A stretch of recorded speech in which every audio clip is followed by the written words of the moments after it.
this is Cameron, and welcome to the practice log. Alright, well, we got a lot of stuff to do today, so let's go ahead and jump into it, shall we? Hey, how we doing? Oh god, the sun is out. Oh, maybe I should open the window. Let's see. Oh yeah. Oh, is that bright enough for you? Oh, this is horrible. Never mind, I'm gonna close this. The sun is like right over a building, so I could wait like 20 minutes and the sun would be gone, but you know what? Why not just start now? I also have to start now because I'm in the middle of a teaching day right now. Oh god, I'm so tired. I taught 3 lessons just now. I'm gonna teach another 3, no, another 4 actually. Today's the day where I teach all kids, which is good. Teaching in all forms is good, but you know, it's my day job, so I get tired. I didn't get a whole lot of sleep last night. I got like 5 hours. You don't care about this. What am I even saying? I have just been preparing for auditions. I've been working a lot on the Mozart variations, because that's like the big thing that I need to make a lot of changes with.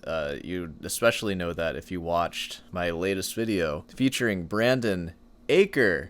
He taught me how to say his name. I've been saying Acker this whole time. Sorry about that. Didn't mean to do that. But, you know, you're not the only one whose name I mispronounce. But I will make an effort to change it because I've looked you in the eyes now. So it makes it more awkward if I keep saying your name wrong. I'll never look Bach in the eyes though, so it doesn't matter. That lesson was really good. Some of my favorite comments on that video are like, out of all your videos you've made, this is my favorite by far. And it's like, oh, what, the one where I barely talk and someone else talks? But it's true. It is, honestly, in my opinion, I think that video is probably one of the most useful resources on the Mozart variations on the internet or on YouTube. Because what you're getting is somebody who knows the piece like relatively well, like I do, who's at like a pretty high level with guitar, and you're just getting a guy who knows the music so well, Brandon in this case, and it's just these tweaks and like missed notes or whatever, which the wrong notes just come from me playing it for a few years, and you know, those are all basically fixed now. He was able to give me a lot of information in that video, and I'm able to, like, in a few weeks or so, probably employ most of it. And let me tell you, that lesson is not one of those lessons where like I learn a perspective of somebody and I kind of take or leave like some of the stuff. Basically everything he said was all, in my opinion, completely on it. Just try to apply everything and sort of have that as a foundation for my Mozart variations. So super valuable lesson. Probably the best like one-off lesson I've ever had, to be honest. And there's a few reasons for that. First, and this is something that you guys can learn from too, if you ever want to take a lesson from someone like Brandon or someone like me, if you want the best bang for your buck, learn a piece of music and tell them beforehand and have the whole thing completely memorized. If you do that with one guitar lesson, you can get the value of like 10 or 20 guitar lessons if you just come to them with a piece and you haven't looked at it yet and you go through like the whole process of learning it. Because so much is just like learning the notes, right? Because there's a lot of notes in the Mozart variations, but it really just goes to show you, if you show up prepared to a lesson, you can get so much done. And for the value of a guitar lesson, which depending on who you go to will be between like $60 and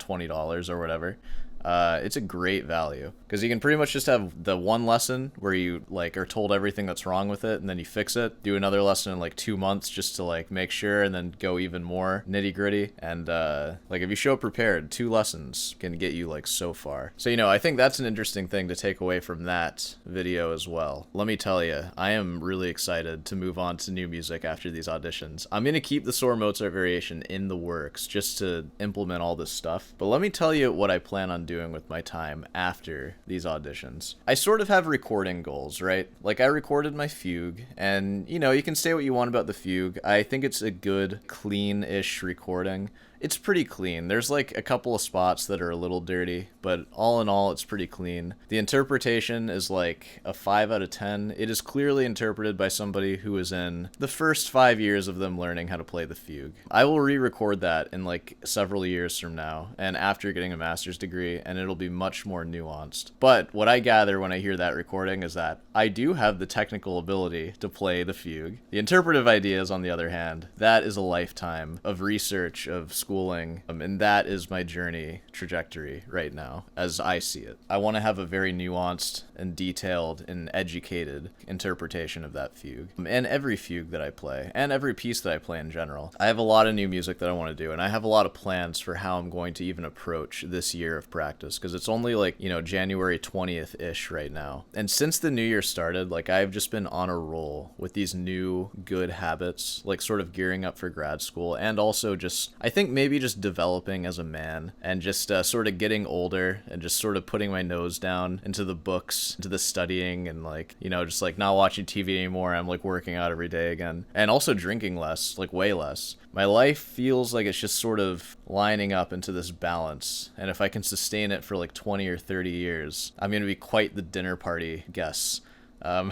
Which is the real goal of all this, right? Every time I go to the elliptical, I am reading some sort of academic document. And, you know, like I do the elliptical on average like an hour every session, so I have plenty of time to read. I'm not going that hard, but I'm burning like 400 or 500 calories per session, like going easy, but I'm reading. And to find this reading material, I've just been going on Google Scholar, just looking up like stuff on SOAR or just stuff on like classical improvisation, stuff like that. I think as I read them, I'm going to compile them onto a Google Drive. I might post it in the Discord, I might not. I don't know. Post if you are interested in maybe seeing that. It feels really good to just start reading stuff like that again, especially gearing up for grad school, and it also just kind of puts my mind in this sort of like comparing, contrasting academic like mindset that I feel is just really good for me right now. So that is like a daily thing, and I plan on doing that like, you know, until I start grad school, and then I'll be given readings during grad school, I assume. And that'll be my elliptical readings. Yeah, and then for music, recording goals. Here's what I have laid out right now. Partita or Sonata or Suite. 997 is the one of 2025. A modern sonata, like a Ponce, Morel, like stuff like that. It's going to be Ponce Sonata 3. Do da da da da dee da da da. I'm going through that one. Every movement, I don't know how many movements there are. I think it's 3 or 4 or something like that. I've looked at the first page-ish. So those are my 2 big pieces, and those are recording goals too. I would like to record them, at the very least, at this stage in my life, 1 movement from each. And speaking of that, like I would like to record one of the movements from the Morel Sonatina at some point too. We'll see though. That might just be like my first one and I'll revisit it later. Going into it, especially like starting grad school and stuff, I think that by the end of the year I'll be ready to record at least the fugue of 997 and then maybe 1 movement of the Ponce that I haven't started yet. Okay, and then my other thing, every year going forward now, just as I want to go through 2 big sonatas from different periods like that, I want to go through a set of probably classical era etudes.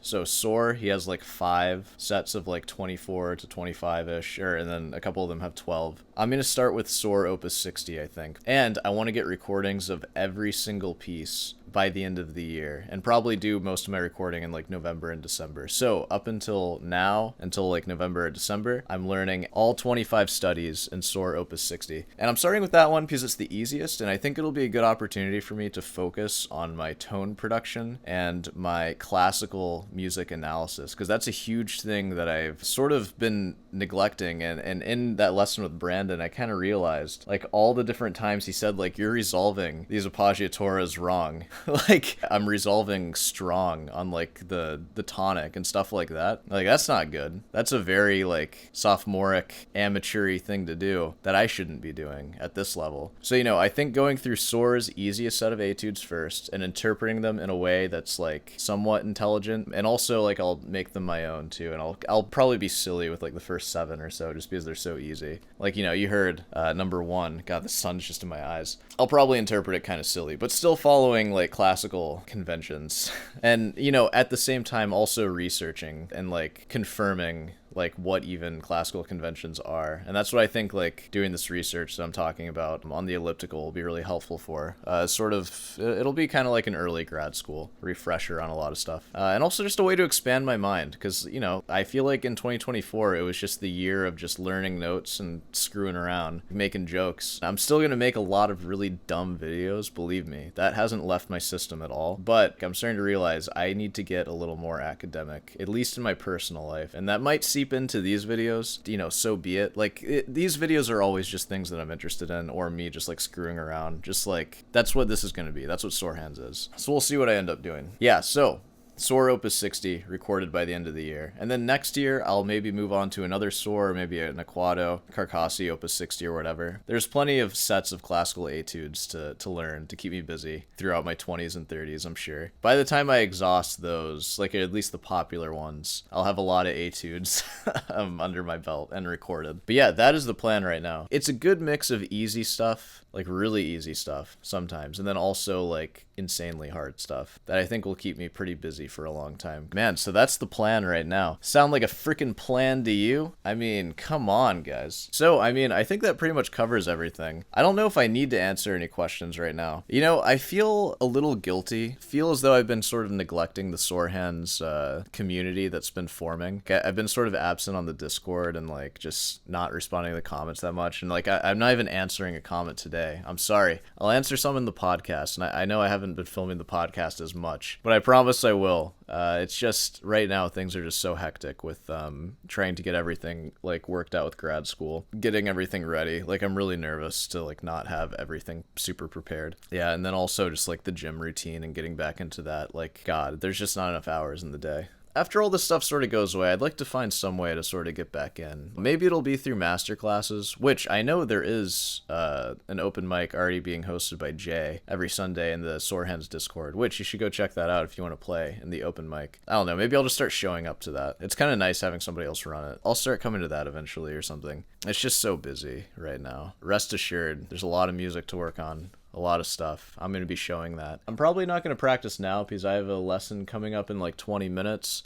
I just wanted to check in. But the next thing you do see will be practice. It just won't be right after this. It might be later tonight or maybe tomorrow morning if I don't want to film later tonight. Things are coming together. I feel like I'm making progress and I have a really clear head about what I'm going to be doing with my time in 2025. I feel inspired, but I don't feel overly inspired. I'm not relying on inspiration right now. It's more just like, this is what is happening now. We are freaking studying, and that's just all there is to it. We're dedicating our lives here. This is it. This is the thing that matters. You know, I'm gearing up for grad school. Even if I wasn't, though, nothing would change. Grad school isn't motivating any of this, like, new academic research stuff at all. Like, it's just time to do it. And that's the amazing thing about starting this channel. Like, I can think back on just a year and a half ago, just the amount of stuff that I've explored and learned so far, just in this short time, a year and a half. Like, I plan on doing this basically forever. It's pretty crazy. We've been through a lot together. It's pretty special. So, you know, here's to another year. This is just another January episode of just how freaking psyched are you for this year coming up. Yeah, man, we're going to put our noses down and learn. Okay, let's go ahead and jump into the practice. I'm going to wrap this up here. So, I'll see you there. Alright, so I've been practicing for like an hour, and I think I'm ready to play for you. I think I'm just going to play through all of the Morel Sonatina, and maybe I'll include the whole thing, maybe I'll just include parts of it. But I'm just going to go ahead and play through the entire thing, because, you know, I need to be able to play the whole thing anyways. So, I think I've done enough talking in that chair portion. Let's do some playing now. I'll see you on the other side.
I kind of cut the last one off short. My hands are starting to get cold. How'd all that sound, though? Was that good enough for you? Jeez, I don't know. Obviously, there are sections that are more rough than others. I think I made a lot of improvements in the second movement in that I can actually get through it without the sheet music and without stopping. So that's pretty good. But yeah, that was a performance of the Morel Sonatina. As it stands right now, that's going to be a big audition piece. You know, maybe I'll make another, like, podcast video where I, like, go through and listen to the whole thing and kind of mark out everything I don't like. Yeah, I know, that's where it's at right now. I'm not sure how much I can improve it over the next, like, 15 days. We'll see how I feel once I listen to it. I mean, that pretty much covers this one. We have just been practicing a lot. I'm going to edit this video now, of course, but then after that, I'm just going to get right back to practicing. Oh, and the reason why I got up in the middle of that is because my freaking alarm keeps going off on my Apple Watch.